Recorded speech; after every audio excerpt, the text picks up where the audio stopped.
Les 08 gamines et la hyène. 8 petites gamines aimaient se promener dans les bois environnants. Un jour, alors qu'elles cueillaient des fleurs, la pluie commença à tomber. Elles cherchèrent un abri et virent une grotte. Elles y entrèrent. C'était la maison de Surukuba l'hyène. Quelques instants après, l'hyène arriva en galopant. Dès qu'elle fut aux abords de la grotte, elle s'arrêta en s'exclamant « Ça sent la petite gamine ici ». Puis elle s'approcha de la grotte, et regardant à l'intérieur, elle s'écria « Vous êtes combien, les petites gamines ?» Les 8 fillettes lui répondirent d'une seule voix, en chantant « 8 petites gamines, nous sommes bien 8 petites gamines, pour remplir la gueule de l'hyène. » Transportée de joie, l'hyène sauta, bondit et s'en alla en galopant.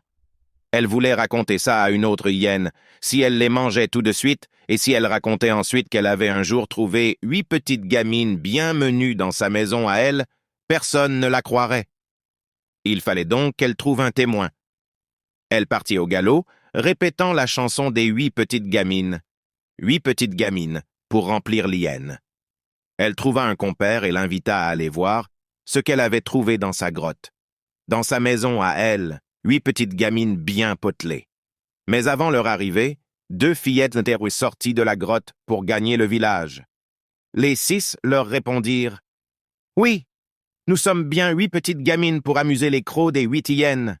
Aimez et abonnez-vous. » Les 2 hyènes s'en retournèrent au galop. Elles devaient trouver une 3e, pourquoi pas une 4e, puis une 5e, puis... car elles étaient bien 8, les gamines. Mais quand les hyènes revinrent et demandèrent « Vous êtes combien, les gamines ?» C'est une seule voix qui leur répondit. Et quand elles se ruèrent dans la grotte, elles n'y trouvèrent qu'une petite bague que l'aînée des fillettes y avait déposée. C'était cette petite bague qui leur avait répondu. Furieuses, elles se ruèrent aux trousses des fillettes. Elles arrivèrent au village quand l'aînée des fillettes escaladait la clôture. Une hyène l'attrapa son pied.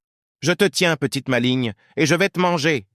L'aînée des fillettes éclata de rire. « Oh, gros bêta, ce n'est pas mon pied que tu tiens là, mais un bois de la clôture. » L'hyène laissa le pied de la fille et attrapa le bois.